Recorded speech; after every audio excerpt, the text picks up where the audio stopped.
All right. Hopefully, you now have some good ideas for your program and you've done your lit review. So you know what needs you're going to address. And in your lit review, you hopefully got some ideas of how you could evaluate the effectiveness of the program that you're going to implement. We'll talk about some other ideas in this short video. So first, it's not advancing. Okay, so our objectives are to create a SMART goal. You should have already done that for a prospective on and off-campus program. And those of you that are on campus are going to be utilizing a comfort dog. If you're off campus, it's going to be integrating compassionate caregiving skills and or social emotional learning. And you're going to develop a plan to evaluate the degree to which your program has met your goal. So that's what we're going to do today. So go back to the SMART goal that you created, pull it out so that you have that in front of you. Now, as you're working on your proposal, you might need to revise it. And it is okay if you revise that SMART goal, but you want to turn your revised one in then with your proposal if you do change it. So the steps in program evaluation include first, establishing clear goals and outcomes. What will success look like? So that's why we started with the SMART goal. So you got to have that done first. Next, you're going to create or modify data collection tools. So you may have gotten some ideas from the articles that you read, or you might get some ideas from what we're going to talk about today. Then when you implement your program, you need to collect and then analyze the data. And then when you analyze the data, you're going to make recommendations based on that data. And then you would, the cycle would be that you might implement it again with a different group, then using those suggestions. So here are some ideas that you might use for evaluating how well the program met the goal. First, you could use surveys like Likert scale questions, where you put strongly disagree to strongly agree. You could use smiley faces, or different emojis, how did you feel before? How did you feel after? That works really well with young children, or stars or something like that. Would you give 5 stars or 1 star, type things. You might ask some open-ended questions to get some feedback.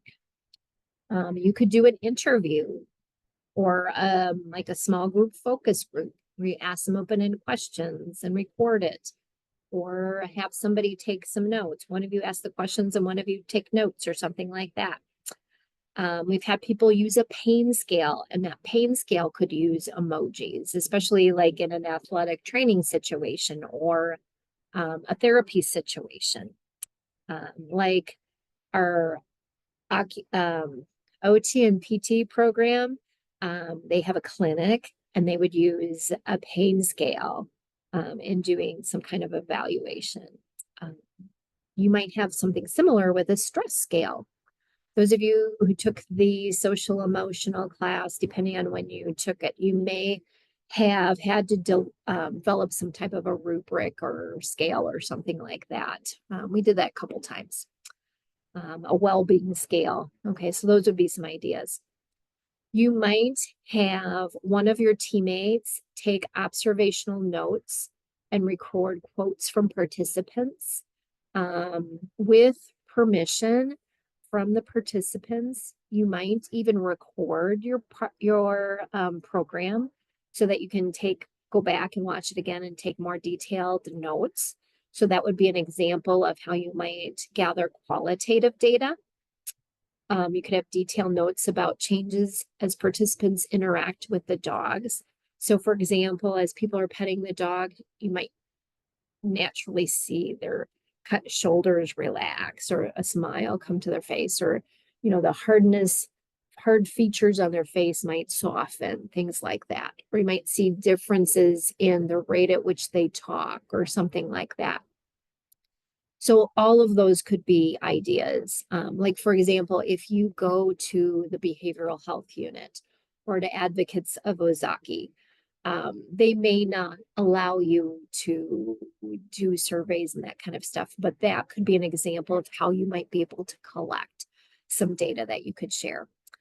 If you're doing it in an educational setting, there are all sorts of things you can do, like a pre-post assessment, an exit slip. I used to think, but now I think you could do a journal. There's some links to here to a lot of different journal ideas. We did a ton of journal type things in social emotional learning, a self-assessment. You might have heard of the FIST to 5. FIST is a 0. I didn't get it at all, or I didn't learn anything from it at all. 5 is I can do it on my own, or I learned a lot from it, something like that. So those would be some examples. Here is an example of a pain scale that Dr. Vertigan shared. So we've had students who have used this type of a scale, especially in an athletic training situation. You know, how is your pain? Is it unchanged or completely recovered or very much worse or somewhere in the middle? It's probably going to be somewhere in the middle.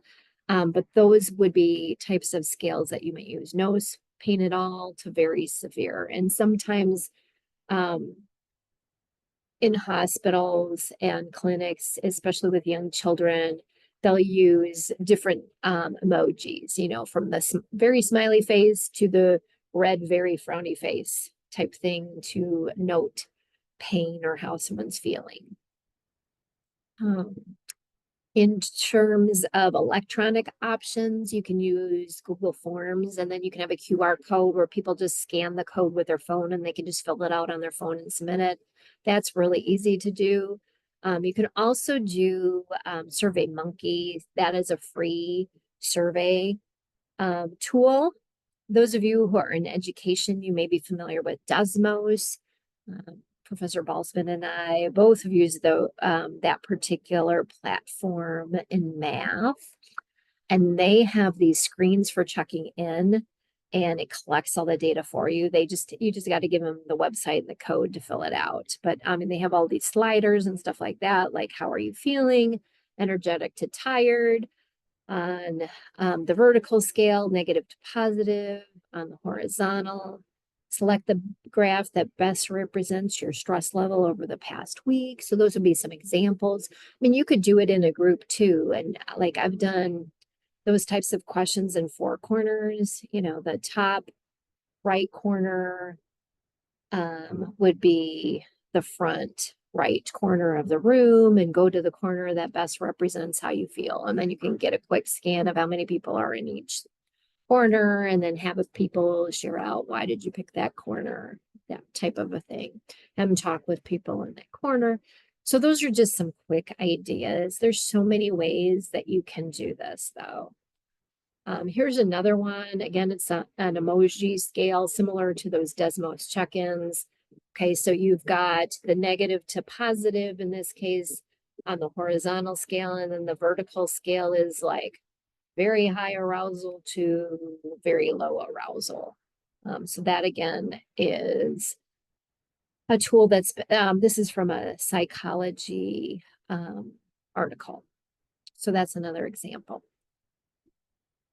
So you got to figure out how you're going to measure the effectiveness of your program. So what tool are you going to use to gather your data? So you got to gather data from each of the programs that you're doing. So let's say you are doing 1 4-hour program. You might do like a pre and a post type of a gathering. You know, what do you know now, and what do you know at the beginning, and what do you know at the end? Or how do you feel at the beginning? How do you feel at the end type questions.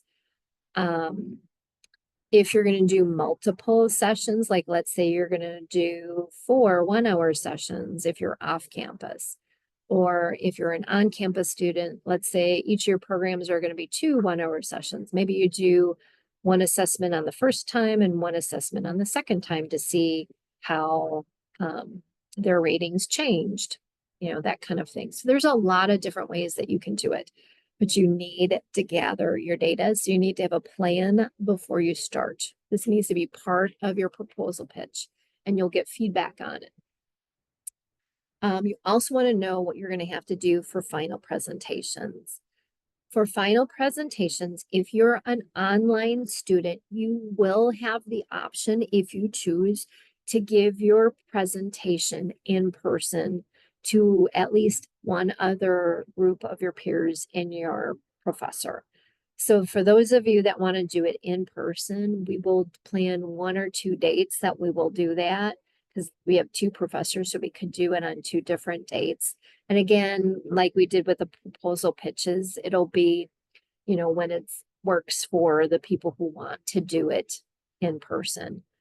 Those of you that are in an online only program, you will have the option to either do your final presentation live via Zoom. And again, you could be presenting to people that are in the classroom, that could work, or other people who are online, depending on, the makeup of our class. But you'll be presenting to somebody and they will be giving you feedback.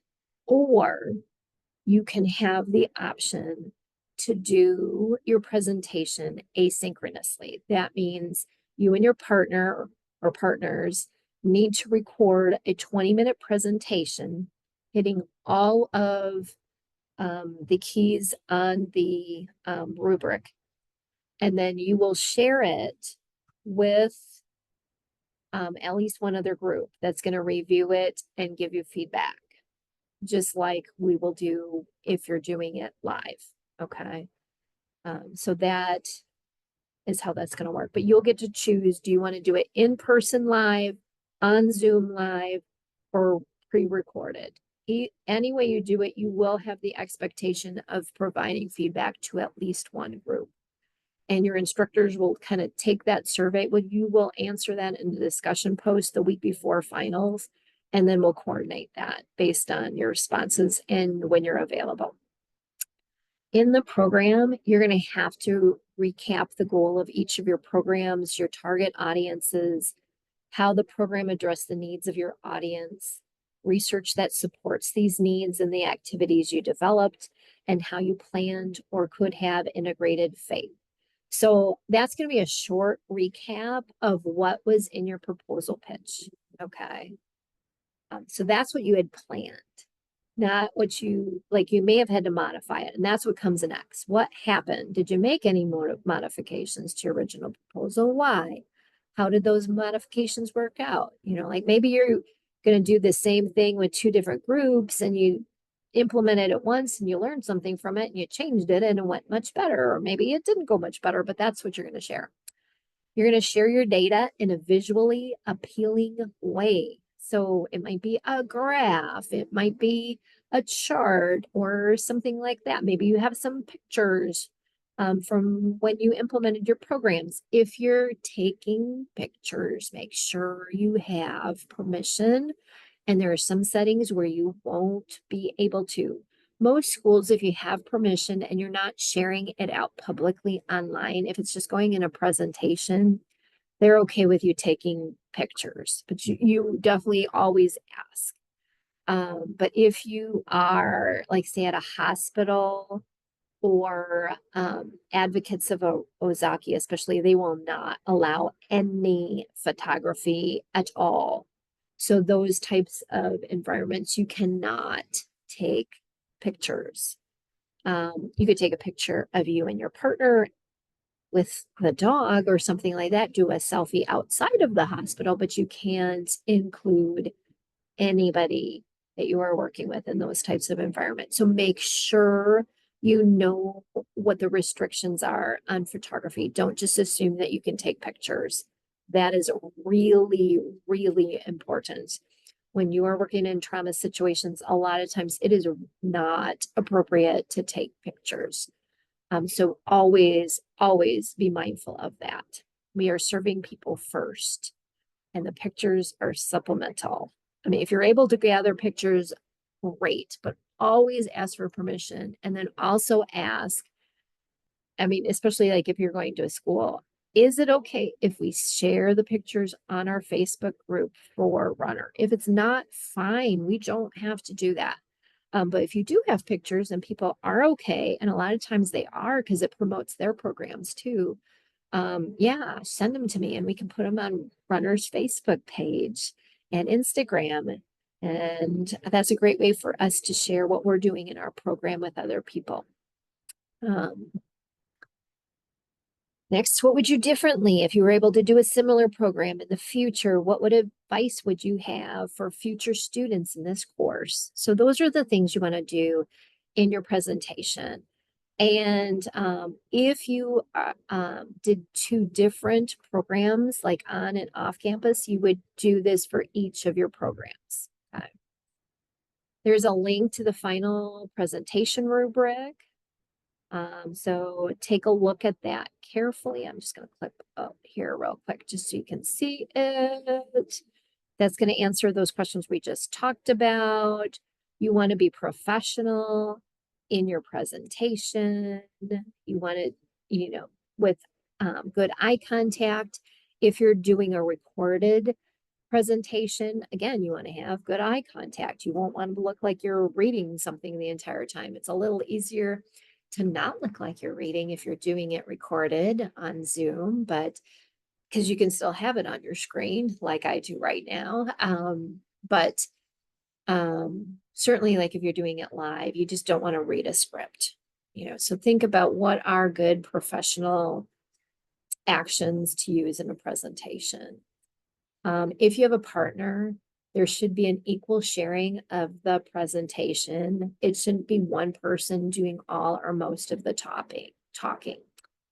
And then you really want to try to get within about 1 minute of the 20-minute target. So you might need to do some practicing of your presentation and some timing of it to make sure that it is long enough, but not too long. Because if we go much over 20 minutes, especially if we're doing live, we may not have time for the people that are all sharing. So that's important as well. And then you're going to go through this, what I just talked about with both your on-campus program and your off-campus program.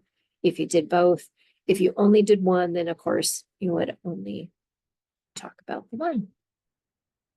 Okay. So next steps is you want to review those rubrics again, talk about the details as a team if you're working with partners. Think about what questions you have. That's where some of the things you're going to put in the discussion post. So what do you want to ask us? What do you want to get feedback on as you're continuing to work on your proposals? What have you read in your lit review that supports the needs of your program and gives you ideas for evaluation? Think about your population, what are their needs, and that'll help you decide what you want to use, what questions you want to use in your evaluation, and then also how to plan your activities. So that's all I have for you right now. As always, if you have more questions, please talk to me or Dr. Vertigan. We would be happy to speak with you more in person, on Zoom, or by phone or email. Have a great day.